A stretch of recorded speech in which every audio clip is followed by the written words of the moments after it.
Good afternoon बच्चों। कल हमने आपको पढ़ाया था रचना के आधार पर वाक्य भेद, सरल वाक्य, संयुक्त वाक्य एवं मिश्र वाक्य। अब आपको पढ़ाने जा रहे हैं मिश्र वाक्य के भेद, जिसमें आपको हमने बताया था पहला है संज्ञा उपवाक्य, दूसरा विशेषण उपवाक्य और तीसरा क्रिया विशेषण उपवाक्य। जिसमें आपको मैंने बताया था संज्ञा उपवाक्य के बारे में कि प्रधान उपवाक्य में प्रयुक्त संज्ञा या संज्ञा पदबंध के स्थान पर जो उपवाक्य प्रयोग किया जाता है उसे संज्ञा उपवाक्य कहते हैं। इसमें आश्रित उपवाक्य प्रधान उपवाक्य की क्रिया के कर्म का काम करता है। इसके उदाहरण के द्वारा भी मैंने आपको समझाया था। दूसरा देखिए विशेषण उपवाक्य। प्रधान उपवाक्य में प्रयुक्त संज्ञा या सर्वनाम की विशेषता बताने वाले उपवाक्य को विशेषण उपवाक्य कहते हैं। विशेषण उपवाक्य का प्रारंभ सर्वनाम के किसी रूप से होता है, जैसे यह वही बालक है जो कल चौराहे पर मिला था। यहाँ पर आप देखिए प्रधान उपवाक्य में बालक शब्द जो है वो संज्ञा है और उसकी विशेषता क्या बताई जा रही है, जो कल चौराहे पर मिला था। जो कल चौराहे पर मिला था यह आश्रित उपवाक्य है और जो शब्द जो है वह बालक की विशेषता बता रहा है, इसलिए यहाँ पर विशेषण उपवाक्य होगा। यह आवश्यक नहीं है कि विशेषण उपवाक्य प्रधान उपवाक्य के बाद ही आए। अब कभी कभी ऐसा भी होता है कि विशेषण आश्रित उपवाक्य पहले और प्रधान उपवाक्य बाद में भी प्रयुक्त किए जाते हैं। जैसे जो हिंदी के अध्यापक हैं वे संस्कृत भी पढ़ाते हैं। इसमें प्रधान उपवाक्य है वे संस्कृत भी पढ़ाते हैं और आश्रित उपवाक्य है जो हिंदी के अध्यापक हैं। या जो कलम मैंने तुम्हें दी थी वह कहाँ है। इसमें वह कहाँ है प्रधान वाक्य है और जो कलम मैंने तुम्हें दी थी वह आश्रित उपवाक्य है। इसमें प्रधान वाक्य कलम की विशेषता बताई जा रही है, जो कलम मैंने तुम्हें दी थी, इसलिए यह आश्रित विशेषण आश्रित उपवाक्य है। विशेषण उपवाक्य संबंध वाचक विशेषण के जो के जा अंशुक शब्दों के द्वारा मुख्य या प्रधान वाक्य से जुड़ा हुआ होता है। तीसरे नंबर पे आता है क्रिया विशेषण उपवाक्य।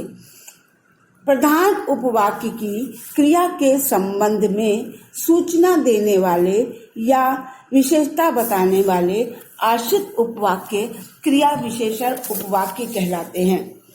जैसा कि आप लोगों ने अव्यय में पढ़ा था, अव्यय में क्रिया विशेषण के 4 भेद हैं। पहला कालवाचक क्रिया विशेषण, दूसरा स्थानवाचक क्रिया विशेषण, तीसरा रीतिवाचक क्रिया विशेषण, चौथा परिमाणवाचक क्रिया विशेषण। तो इस तरह से यदि हम देखें तो जो प्रधान वाक्य में क्रिया की विशेषता बताए वह आश्रित क्रिया विशेषण उपवाक्य कहलाते हैं। इसमें सबसे अच्छा पहचान करने का तरीका यह है कि हम प्रधान वाक्य से केवल 4 प्रश्न करते हैं, जैसे कब, कहाँ, कैसे और कितना। कब यानी कालवाचक क्रिया विशेषण, कहाँ यानी स्थानवाचक क्रिया विशेषण, कैसे यानी रीतिवाचक क्रिया विशेषण और कितना यानी परिमाणवाचक क्रिया विशेषण। जैसे जब वर्षा हो रही थी तब छात्र मैदान में थे। मैदान में छात्र कब थे, जब वर्षा हो रही थी। यह कालवाचक क्रिया विशेषण का वाक्य है। दूसरा, जिस विद्यालय में या जहां तुम पढ़ते हो उसी में मैं पढ़ता हूँ, यह स्थानवाचक क्रिया विशेषण। फिर जैसे जैसे वह मेहनत करता गया आगे बढ़ता गया। आगे बढ़ता गया कैसे, जैसे जैसे वह मेहनत करता गया, रीतिवाचक क्रिया विशेषण। चौथा परिमाणवाचक उपवाक्य। जितना उसने काम किया उतना उसे फल मिला। कितना उसे फल मिला, जितना उसने काम किया। यह परिमाणवाचक क्रिया विशेषण का उदाहरण है। तो इस तरह से हमने यह देखा कि संज्ञा उपवाक्य में जो आश्रित उपवाक्य है वह संज्ञा या सर्वनाम से प्रारंभ होती है तो वह संज्ञा आश्रित उपवाक्य कहलाता है। संज्ञा आश्रित उपवाक्य में संज्ञा आश्रित उपवाक्य से पहले कि योजक का प्रयोग होता है, कभी कभी नहीं भी होता है कि अदृश्य हो जाता है। दूसरा विशेषण उपवाक्य।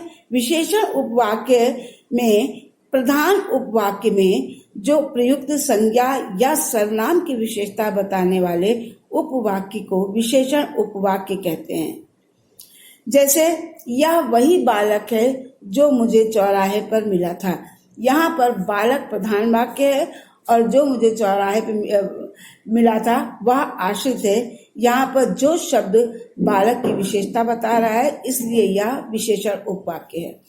क्रिया विशेषण उपवाक्य में आपको कालवाचक, स्थानवाचक, रीतिवाचक नहीं लिखना है, नहीं आता लिखने के लिए, केवल आपको समझाने के लिए बताया जाता है कि प्रधान उपवाक्य से प्रधान उपवाक्य की क्रिया के संबंध में सूचना देने वाले या क्रिया की विशेषता बतलाने वाले आश्रित उपवाक्य क्रिया विशेषण कहलाते हैं। उसके लिए जो है हमने आपको उदाहरण दिया कि यदि आपने देखा कि कालवाचक है, जैसे कब हो रहा है तो वो कालवाचक में आएगी, कहाँ, स्थानवाचक में, कैसे, रीतिवाचक में और कितना, परिमाणवाचक में। अब आगे बढ़ते हैं वाक्य रचना या रूपांतरण। किसी भी वाक्य के भावों या विचारों को यथावत रखते हुए एक प्रकार से दूसरे प्रकार के वाक्य में परिवर्तन वाक्य रचनांतरण कहलाता है। रचनांतरण 3 तरह से किया जाता है। एक तो अर्थ की दृष्टि से जो आप 9th क्लास में पढ़ चुके हैं, दूसरा रचना की दृष्टि से जो हम ये पढ़ रहे हैं, और तीसरा वाच्य की दृष्टि से जो हम आगे पढ़ेंगे। रचना की दृष्टि से वाक्य रूपांतरण जब सरल साधारण वाक्य को मिश्र या संयुक्त वाक्य में या संयुक्त वाक्य को मिश्र वाक्य या सरल वाक्य में तथा मिश्र वाक्य को सरल या संयुक्त वाक्य में बदलना ही रचना का वाक्य रूपांतरण कहलाता है। साधारण से संयुक्त वाक्य में बदलने के लिए हमें 2 भागों में बांटकर किंतु, परंतु, अथवा, लेकिन, इसलिए और योजकों द्वारा जोड़ दिया जाता है। जैसे मुझे समय पर निमंत्रण ना मिलने से ना आ सका, यह साधारण वाक्य है। अगर इसको संयुक्त वाक्य में बदलेंगे तो आएगा मुझे समय पर निमंत्रण नहीं मिला इसलिए मैं नहीं आ सका। पाठ समाप्त कर पुजारी जी घर चले गए, यह सरल वाक्य है। इसको हम संयुक्त वाक्य में बदलेंगे पुजारी ने पाठ समाप्त किया और घर चले गए।